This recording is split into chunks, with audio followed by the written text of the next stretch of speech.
दोस्तों वीडियो को बिना किसी खर्चे के लाइक कर ले और इस लाल बटन को दबाकर चैनल को सब्सक्राइब कर ले ताकि आपको हमारी नई वीडियो मिल सके सबसे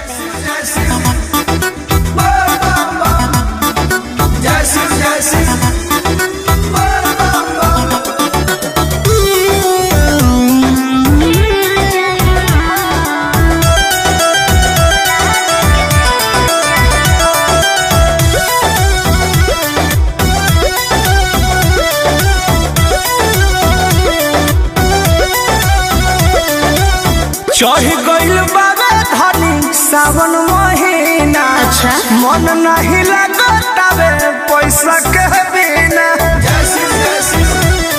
बड़ी दिक्कत में बानी हो। चढ़ गइल बाबे धनी सावन महीना।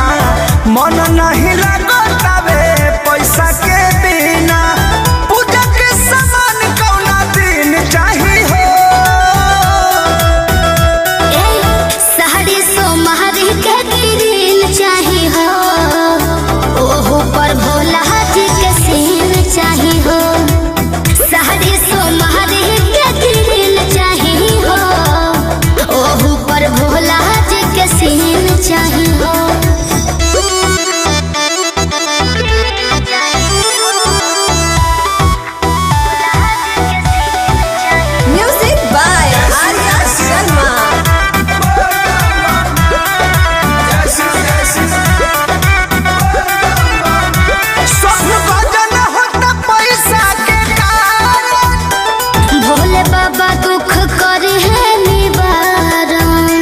हाँ जी चले चलिए सब भजन होता पैसा के कारण।